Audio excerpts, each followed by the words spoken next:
Hello बच्चों, क्या हाल चाल आप सबके।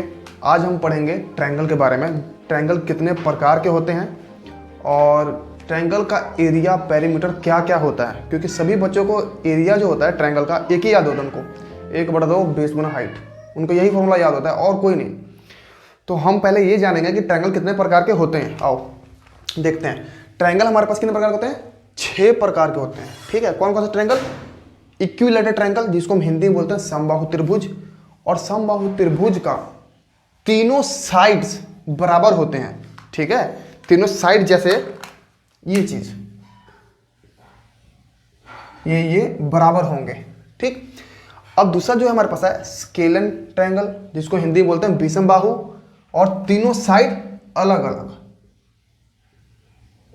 तीनों साइड अलग अलग। ठीक हो गया भाई। आइसोसेलेस ट्रायंगल, जो समद्विबाहु त्रिभुज, जिसके 2 साइड बराबर होते हैं और एक साइड अलग अलग। ठीक है, अब right angle triangle. Right angle triangle क्या है? समकोण त्रिभुज, एक कोण 90 डिग्री का होना चाहिए। तो ये चीज हो गया। ठीक है भाई। ऑब्ट्यूस एंगल मतलब अधिक कोण वाला एंगल। एक कोण एंगल 90 से बड़ा होना चाहिए, मतलब इसका एक कोण ऐसा हो कि 90 से बड़ा हो। ठीक है, जैसे ये 120 हो सकता है, ये 120। ठीक है, 90 से बड़ा। ये आपको दिख नहीं रहा होगा, 90 से बड़ा। ठीक, छेमा के हमारे पास एक्यूट एंगल, जिसको हम बोलते हैं न्यून कोण। तीनों कोण या फिर जिसके तीनों एंगल जो होंगे 90 से छोटा होगा। ये एंगल, ये एंगल, ये एंगल, 90 से तीनों एंगल छोटे होंगे। अब आप यहां पे समझ लो थोड़ा थोड़ा। जब तीनों साइड बराबर होंगे तो इसके तीनों एंगल्स भी बराबर होंगे। जब तीनों साइड अलग अलग हैं तो इसके तीनों एंगल्स भी अलग अलग होंगे। अगर इसके 2 साइड बराबर हैं तो ये साइड और ये साइड जिस पे ये गिरा हुआ है, ठीक है, जिसका है ये जो ये साइड जो है वहां पे, उसके दोनों साइड्स बराबर होंगे। एक कोण 90 का, ये ठीक है, बाकी ये ठीक है। एक कोण एंगल 90 से बड़ा है तो 90 से बड़ा, और ये तीनों एंगल जो होंगे 90 से छोटे होंगे। ठीक है, ये है जो आप स्क्रीनशॉट ले सकते हो या फिर इसको नोट कर लो आप। अब 6 ट्रायंगल है हमारे पास, जिसमें से हम आज 3 ट्रायंगल पढ़ेंगे और 3 बाद में। अब देखो, इक्विलैटरल ट्रायंगल है, स्केलन ट्रायंगल, आइसोसेलेस, ये तीनों के तीनों साइड के ऊपर बेस होते हैं। ठीक, मतलब कहने का मतलब कि ये साइड पे बेस है तीनों ट्रायंगल। ठीक है, साइड को ही इनके देखा जाता है, इनके साइड्स को ही देखा जाएगा। और इन 3 ट्रायंगलों का हमने एंगल देखना होता है। ठीक है, इस कारण से ये साइड्स वाले ट्रायंगल होते हैं और ये एंगल्स वाले ट्रायंगल होते हैं। ठीक, अब हम पढ़ेंगे इक्विलैटरल ट्रायंगल के बारे में। इसको अच्छे से एक्सप्लेन कर लेते हैं हम लोग।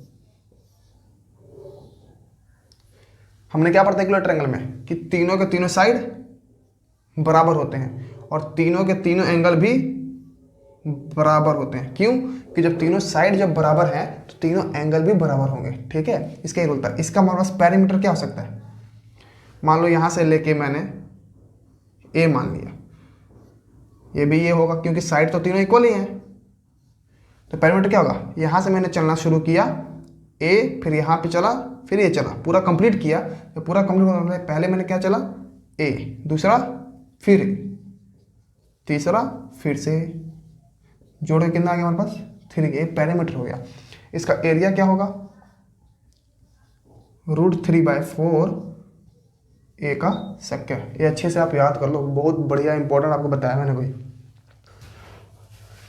अब आप देखो, हमारे पास आइसोसेलेस ट्रायंगल आ गया, जिसको हम बोलते हैं समद्विबाहु त्रिभुज। समद्विबाहु त्रिभुज हमने क्या पढ़ा था कि जिसके 2 साइड बराबर होंगे। जब दोनों साइड बराबर होंगे तो दोनों एंगल भी बराबर होगा और इसके ऑपोजिट वाला एंगल डिफरेंट होगा।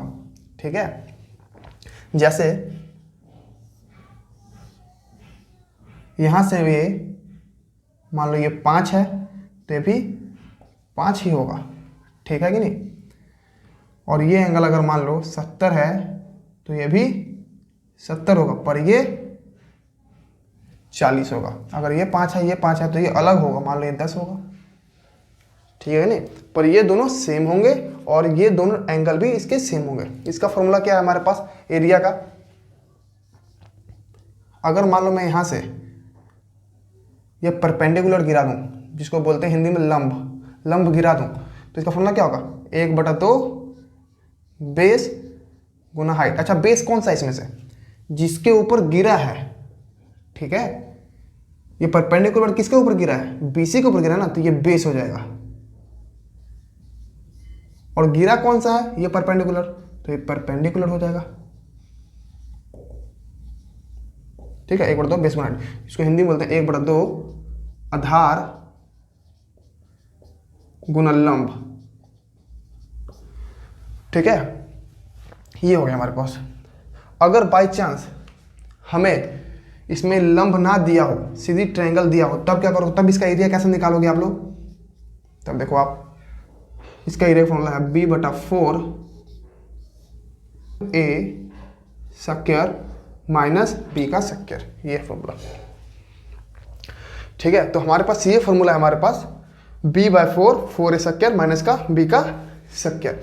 अगर हमारे पास ये लंब ना दिया हो तो, ठीक है। अगर मान लो लंब ही ना दिया हो तो ये तो हमें पता है, अगर लंब गिरा है तो ये फॉर्मूला लग जाएगा, लेकिन अगर लंब ना दिया हो तो हमारे पास ये फॉर्मूला लगेगा, ठीक है। अब देखो आप, इसमें पेरीमीटर इसका क्या होगा?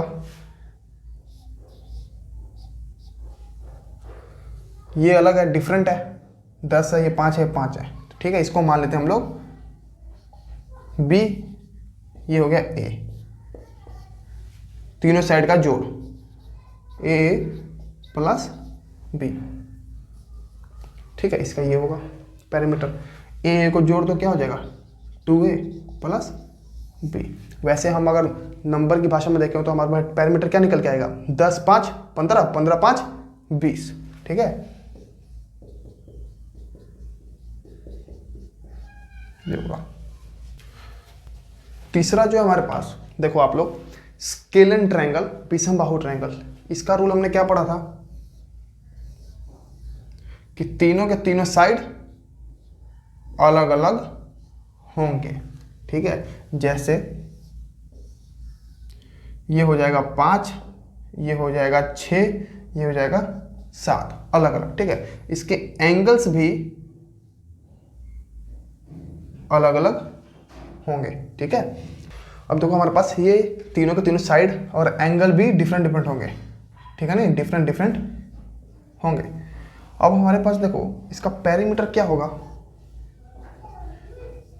ये a हो गया, ये b हो गया और ये c हो गया, तो a plus b plus c। और इसका हमारे पास एरिया का फॉर्मूला क्या होगा?